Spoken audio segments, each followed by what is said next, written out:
ভাগ্যবশত আমি BCS officer হইতে পারিনি, কিন্তু আমি একজন সরকারি কর্মকর্তা, অনেক বড় একটা পোস্টে আমি জব পেয়েছি। আর এখন আমার মুখের দিকে হা করে তাকিয়ে না থেকে ভালো করে আমার জুতাটা পরিষ্কার কর। তুই এমন ভাবে কথা বলছিস মনে হচ্ছে কোনো সরকারি জব করে তুই একদম পৃথিবী জয় করে ফেলেছিস। হ্যাঁ আরে গাধারাম, বুদ্ধুরাম, আমি কি তোকে মিথ্যা বলবো? আমি তো মিথ্যা বলিনি। আর তোকে তো আমি বলছিলাম যে আমি চাকরি পাবো, কারণ আমার বাবা অনেক বড় লোক আর আমাদের অনেক টাকা পয়সা আছে। আর তাছাড়া আমার বাসার সামনে অলওয়েজ 3টা-4টা পুলিশ দাঁড়িয়ে থাকে আমাকে স্যালুট করার জন্য। মানুষজন এসে কান্নাকাটি করে, ভিড় জমায় আমার বাসার সামনে, জানিস। কিন্তু আমি তো জনগণের সেবার জন্য কিছু করব না। আমি এই জবটা শুধু নিয়েছি আরাম আয়েশ করার জন্য, আর পায়ের উপর পা তুলে বসে টাকা ইনকাম করার জন্য, বুঝছিস? সত্যি তুই আগে যেমন মানুষ ছিলি এখনো ঠিক তেমন মানুষই আছিস। আর আমিও আগে যেমন মানুষ ছিলাম না, নরম মনের মানুষ ছিলাম, এখন আমি তেমন মানুষটাই আছি। ঠিক আছে?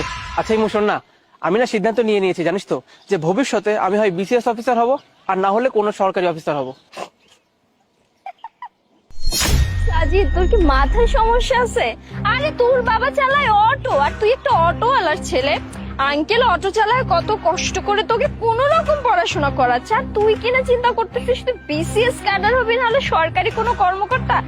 আরে কাম অন ইয়ার, তোর যোগ্যতাও না যে তুই কি হতে পারবি।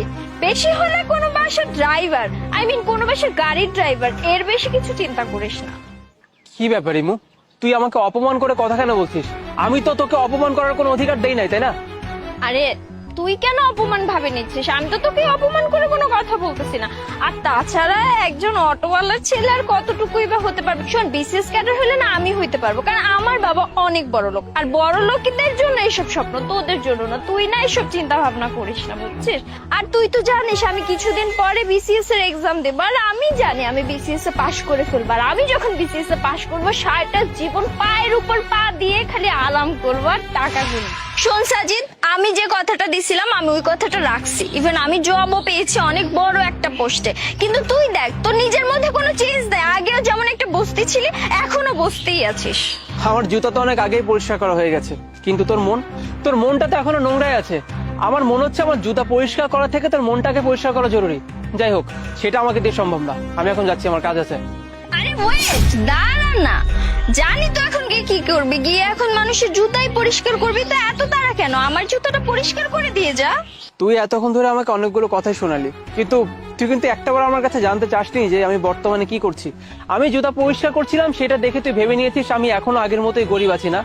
আর আমি তো সিভিল ড্রেসে আছি, কিন্তু আমি যদি আমার পরিচয়টা দিই না, তোর পায়ের নিচে কিন্তু মাটি থাকবে না। যাই হোক, বাদ দে সব কথা। এতক্ষণ যখন আমাকে অপমান করে কথা বললি, এখন আমার টান। আমি তোকে কিছু কথা শোনাই, তুই একটু কান খুলে শোন।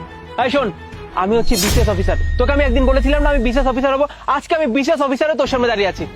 হোয়াট? তুই বিসিএস অফিসার হবি আর এটা আমাকে বিশ্বাস করতে বলতেছিস? Are you kidding me? আচ্ছা, আমি আজাইরা কথা বলছি না। এক সেকেন্ড, এই দেখ, এখানে স্পষ্ট ভাবে লেখা আছে আমার ডিটেলস। এবার বুঝতে পেরেছিস আমি কে? কি আমাকে এই পজিশনে দেখে মনে হচ্ছে তোর খুব কষ্ট হচ্ছে না?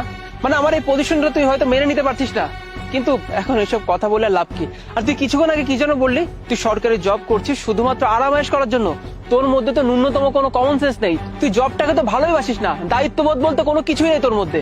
কিন্তু এখন আমি তোর সঙ্গে যে কাজটা করবো না, তুই সেটা ভাবতে পারছিস না। আমি এখন তোকে সাসপেন্ড করব। তুই অনেক ভালো মতোই জানিস যে আমি চাইলে তোর এগেইনস্টে কি কি অ্যাকশন নিতে পারি।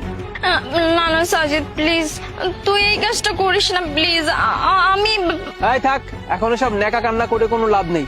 এখন আমার সঙ্গে এত ভালো ব্যবহার কেন করছিস বলতো? এমনিতেও তুই সরকারি অফিসার হয়ে তুই তোর রেসপন্সিবিলিটিস ঠিকঠাক মতো পালন করছিস না। তোর মতো অফিসারদের কোনো যোগ্যতাই নাই সরকারি চাকরি করার।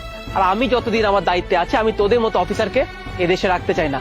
আমি আজকে তোকে সাসপেন্ড করলাম। আর শোন, কাল অথবা পরশু আমার অফিসে চলে আসবি তোর সাসপেন্ড লেটার নিয়ে। তোর সঙ্গে আমার দেখা হবে অফিসে।